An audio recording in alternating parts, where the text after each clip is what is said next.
In 2010, Nic Dillon opened Old Delhi Music to sell and repair harmoniums. I interviewed him to discuss the journey from selling those first few instruments out of his garage to now owning a factory in India where he produces his own instruments. We talked about everything from instruments, entrepreneurship, and improving workers' rights. I was very, very impressed by everything he's been doing, and I think you will be too. So now, the interview. Hi everyone, my name is Jeff Starr, and I'm here with Nic Dillon from Old Delhi Music, and we're going to do a little interview and a little talk, and we're going to learn all about him. I thought you seemed like really cool. I said, well, let's do a talk, and I guess my number one question is, how does someone, end up deciding that they're going to open a harmonium and Indian stringed instrument store in what state are you in again? I'm in Illinois. You're in Illinois. So it seems not like my first guess. What's the genesis of this? How did this come about? I took a class called Music of Asia and probably like 2000. And I was in the class, and my wife, not my wife at the time, but she was in the class too. We both kind of developed an interest in Indian instruments in particular, and integrating them into our own music. We were in bands and toured and stuff, and she played harmonium primarily in our bands. We had a baby on the way that I was thinking about, like, in addition to like teaching guitar and doing my IT job and whatever else, like, we're going to have to somehow like support our lives. So it was just purely like, maybe I could make a little bit of money fixing and selling these things on the side. So now to fast forward to where we're at today, I own my own like factory. I pay the rent on the space that we have in India.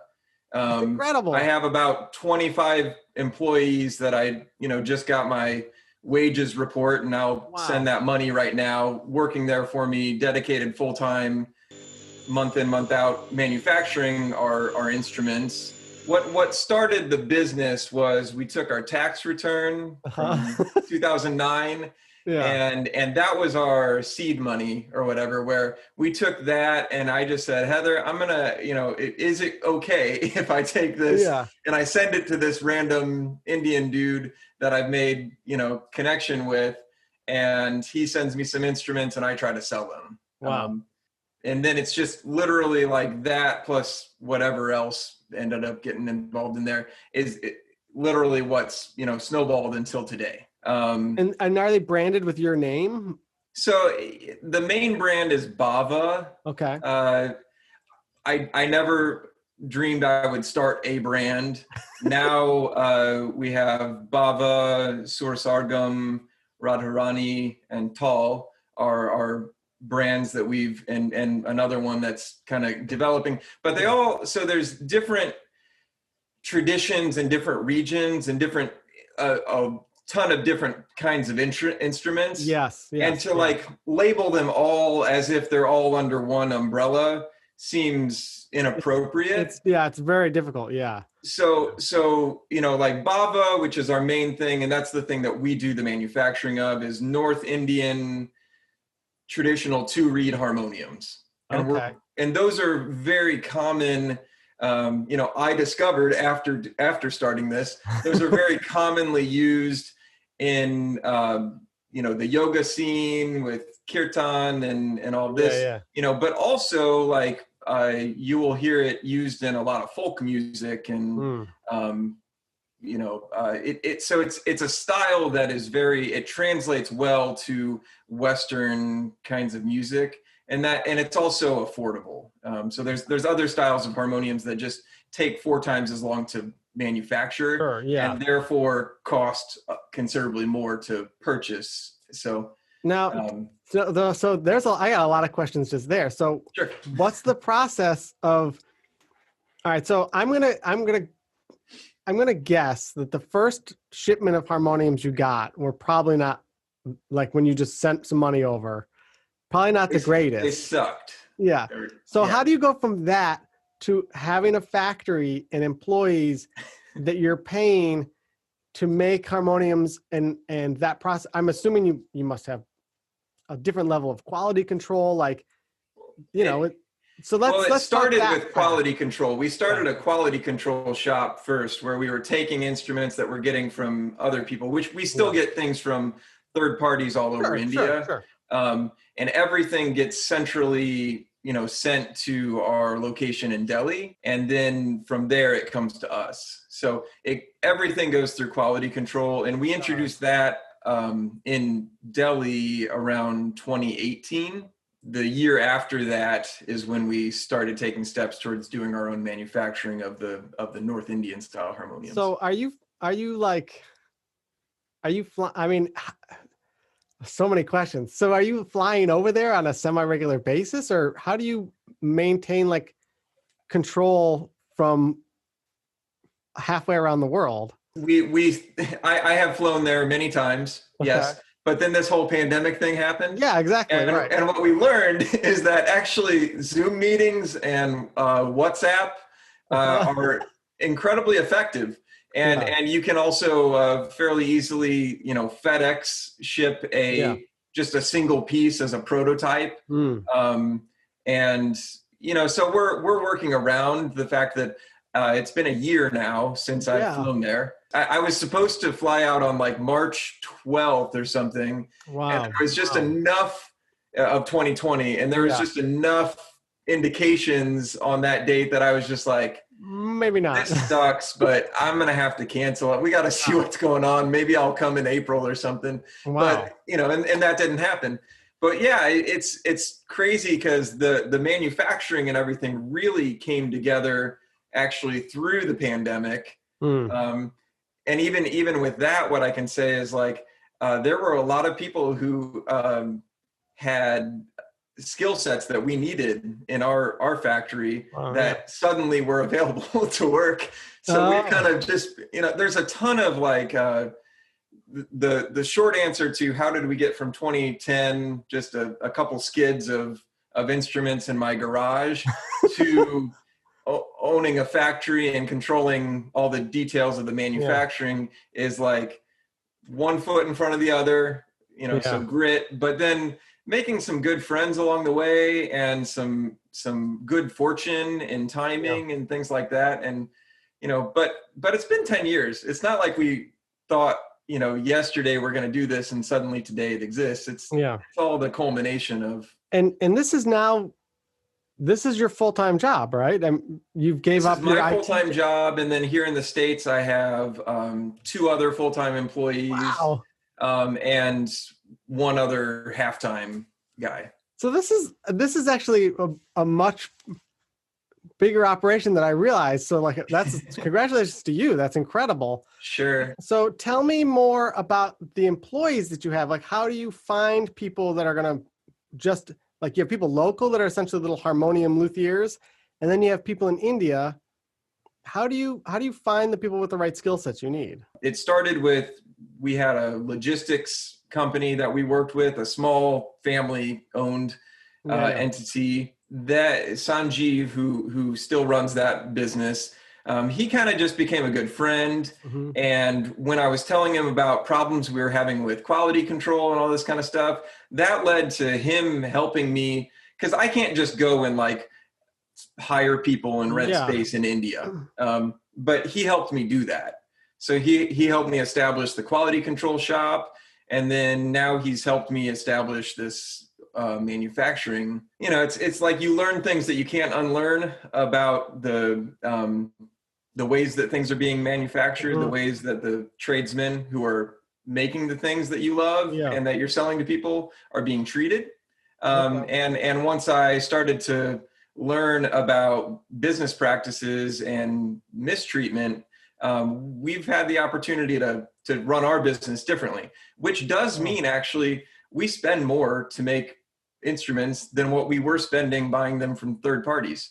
But it was the ethical thing to do, you felt. But you can't unlearn, and it's like, well, now that I know that that's how they accomplish making things so cheaply, I know that one, if you treat people like that, they're not going to make a good product.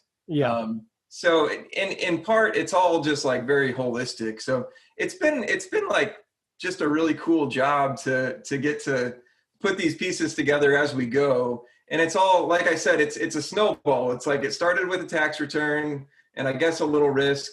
And now it's like we're talking about the ethical treatment of, Yeah. Indian labor, and And that's another reason to buy from you, I would say. Like you going that extra step to make sure that it's being built and people are being, I would assume, paid fairly and treated fairly yeah, for the so work that they're doing. it's multifaceted because there's the unorganized labor force in India, Hmm. which is basically, we would just call that like under the table, so Yeah. outside of the tax system and stuff. What we did was we moved everything that we do is within the organized system in India, Hmm. which means there's standards to which we have to adhere in terms of how much people are being paid, paying our taxes. Yeah. But people being in that system means they have access to healthcare, they have access to Mm. education, they have access to government retirement structure. All Yeah. this stuff does exist in India, but all these people worked outside of it previously. And you brought them into it. And we brought them into it. It's not that much more expensive, Yeah. but it's more expensive, and it's some paperwork and some hassle and whatever, and it's just not traditionally what has been done in this industry. Yeah. And when I understood what it was like, well, we will fix that. And Sanjeev is awesome because he feels the same. And what's great about that too is people don't leave our shop. Like once they have the job with us, it's a good job and they stay around, Yeah. which again, that means that they become really good at making them the way that we want them made. You do get what you pay for. And I think one of the things to pay for is making sure that the people, that are building those products are happy to be building those products. So there's some level of pride in it, Yeah.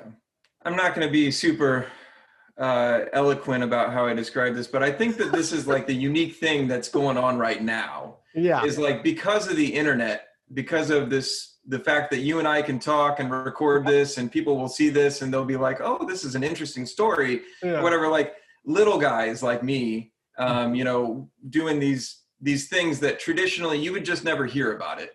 Yeah.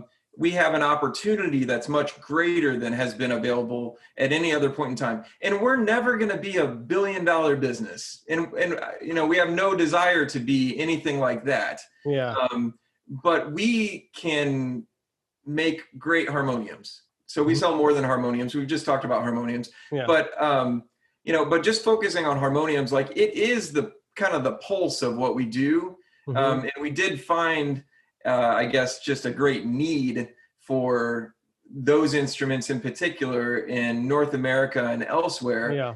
And we think that the instrument's so cool, like I've described it, it transcends all these cultural barriers and all these style barriers, and it's fully acoustic and sounds like an organ. Yep. And it works in so many different musical contexts. Our dream, our little dream is that there would be a harmonium in every band. And that's our kind of like motivating statement, because like we're not particularly tied to one use versus another, there's no right or wrong, but this is kind of, like we want to make this thing known, this thing that's sort of unknown, sort of niche-y, a little less niche. I love this because I love this. I love that idea. I like that as a goal. And this is great. I think this is great. So I guess we sort of touched on this a bit, but why would you say then, so if people call and they talk to you or they've looked on the site and they have an idea and you can kind of guide them, what do you think, like, what is it, whether it's the instruments that you're manufacturing or the instruments from other parties that you're selling, like, why buy from you? A lot of conversations go like this. It's like, I spent $400 on X from Amazon and it doesn't work, and I got ripped off. And now I'm coming to you. And I think that's kind of the answer is, you're seeing me right now. And then I told you we've got two two other guys and another halftime guy, Mhm. you know, working here in the States. Their full-time jobs are just, you know, being luthiers basically, you know, Oh, like yeah. all they do is set up and tune and, you know, prepare instruments to ship out the door. Two of those guys exclusively pretty much only touch harmoniums, and the other guy handles our string instruments and our drums. So we're just really particular, and that's and I don't know if, you know, I respect some of our competitors for sure, and some of them have been at it longer than us, but I don't know that you're going to find anyone who's more particular than us. Okay. Would All right. be a reason why you can trust us. And I think beyond that, I don't know that you're going to find anyone who has the level of control at the manufacturing level, whether it is our third parties that we buy from, or, you know, just the fact that like we have, you know, dedicated people on the ground who, if we're buying from a brand, you know, we're not just taking whatever they send us. We're going to their location, verifying the quality before it gets transferred to our quality control shop. Yeah. And Okay. only a small percentage of what they sometimes will try to sell us actually makes it to that first level. Yeah. So Okay. just because you find that on Amazon, someone's got a great price on, you know, X product, and they also have that, you know, at this other place, Old Deli Music, but Old Deli Music doesn't have prime shipping, and maybe I'll have to wait a week or something. Sure. You know, you're likely going to do better with the X product waiting the extra week and getting it from us than whatever you get from Amazon, because whatever you get from Amazon is likely something that we rejected. Yeah. And, Sure. and if there's, you know, it's the whole thing that like, if the price is too good to be true or whatever, it probably is that kind of thing. Like these things exist not just in Indian instruments; they exist in all instruments. You know, really, pretty much all products. So if things look like a great price and all that kind of stuff, that, you know, or the seller just seems too fast or whatever, these are kind of flags that, and it probably works with all kinds of specialized, you know, commodities like this. You're making an investment. You should probably buy from someone who cares. And I can tell you for sure that we care. I guess this is a dumb question, maybe, but do you play harmonium? Yeah. I mean, I'm not the world's best harmonium player. I could explain to you in great depth every single intricacy of how they're made and stuff. I think that there's a difference between your luthier and your player, you know? And so you have to be a player to be a luthier, right? You know, or to tune pianos, you have to know how to play piano, but you're not. So I'm the sensitive musician who's never going to claim to be awesome at something that he's not.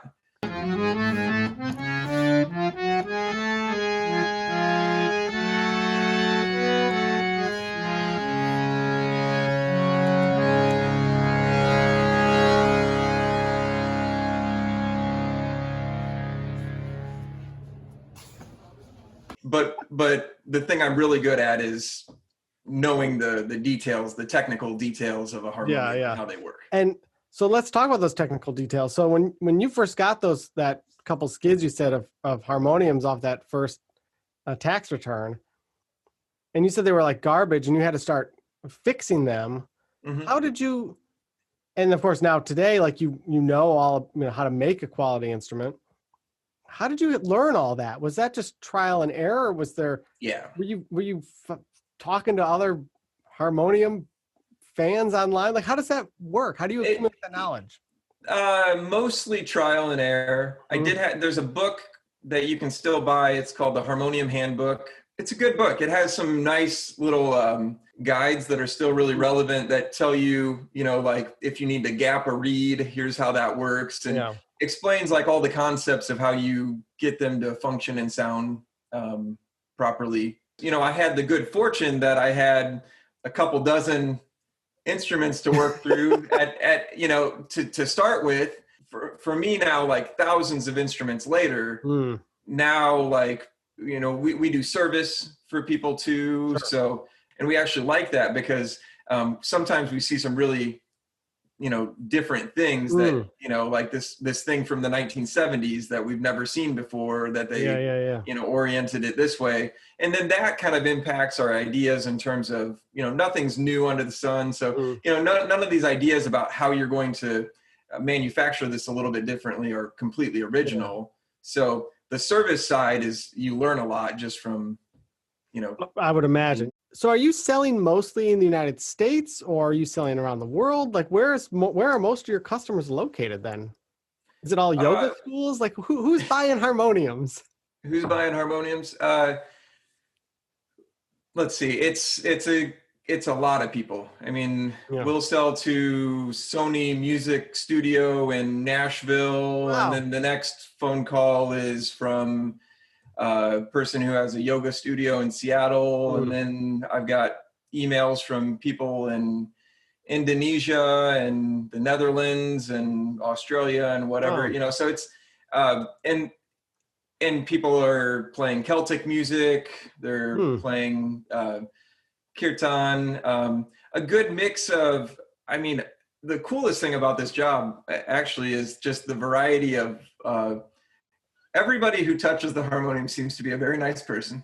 And of all kinds of backgrounds. So when let's say people are looking to buy, okay, whether I'm someone who knows nothing about harmonium and I just want to get something to play with, because I'm making a indie pop album and I want to put some harmonium in the background. Sure. Or I'm someone who from a sort of a specific musical lineage and I want to look for a specific type of instrument.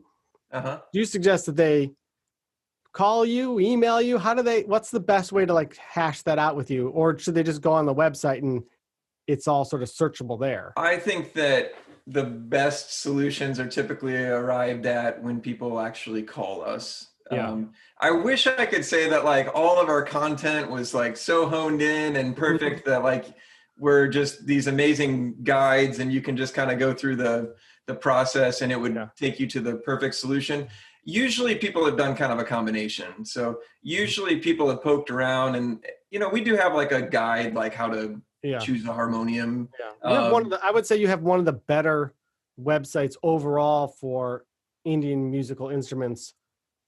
There's always anywhere in the world, improvement, though. So and well, thank you for saying that. We're our own worst critics. Yeah, like I don't mean this is gonna sound like I'm making a joke, but when I first went to the site, your website was so clean and polished, and everything was nicely photographed, and it was really easy to navigate. That there was like a part of me in my head that was like, what is this? Like is this real? Because every other seller of indie musical instruments, their websites are always super archaic and like they don't function and links don't go anywhere. And and your site was like, I was like, whoa, it was like this dazzling, sparkling little experience. And then seeing that PBS thing is what made me go like, oh, this is real. And that's why I was like, I want to talk to this guy, So my last question here was going to be, what are goals for the shop over the next few years? But I think it's to get a harmonium in every band. The goal is to smooth out everything that we've talked about. Like there's a lot, you can compliment our website, but I feel like we could do a lot better in terms of like guiding people through that decision process. The people who will just never call me and ask a question.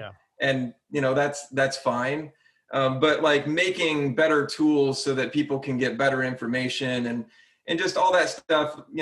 We really want to focus more energy on having better learning resources, not only for guiding the purchase process, but for maintenance and just all kinds of education around not only harmoniums but everything. It's a very steady thing, and I'm really grateful to have had the opportunity to get this far. And I hope that 3 years from now, 10 years from now, like we will have gone even further in the direction of buying these instruments easier, giving people a certainty that they know that they're going to get a certain level of quality and all this kind of stuff, This was sort of like a very interesting experience just for me in the sense that literally I had no idea your store existed. Like, I'd never heard of it. And We then have work to do.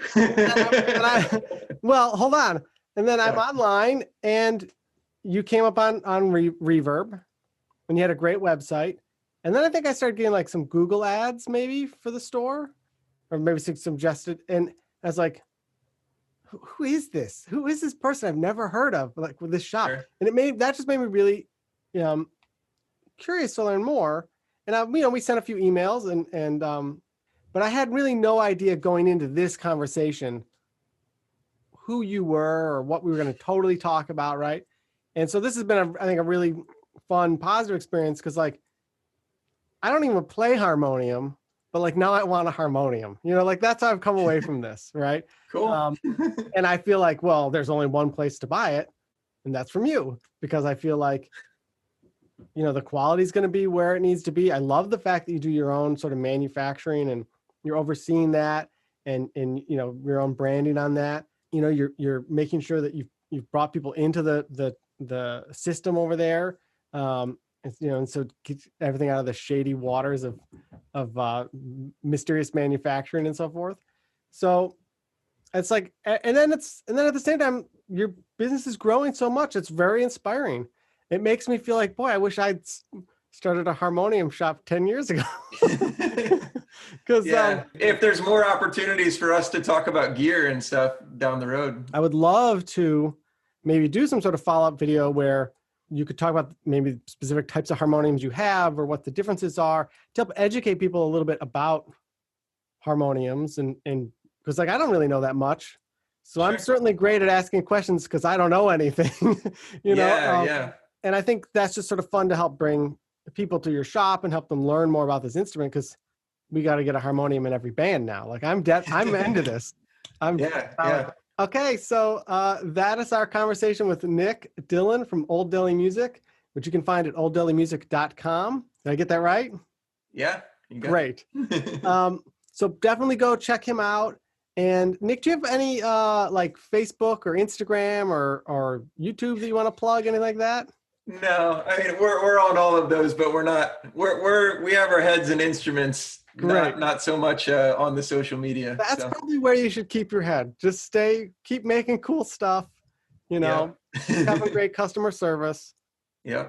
So anyone who's interested in harmonium, forget everyone else. Email is the way to reach us. Email or phone. So perfect. So reach out, buy a harmonium from Nic and other stringed instruments.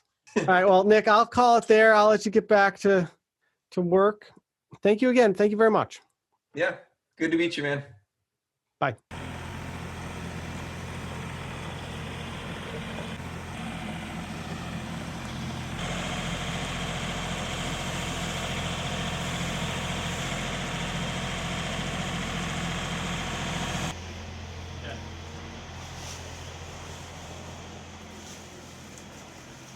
Is this one of the boxes?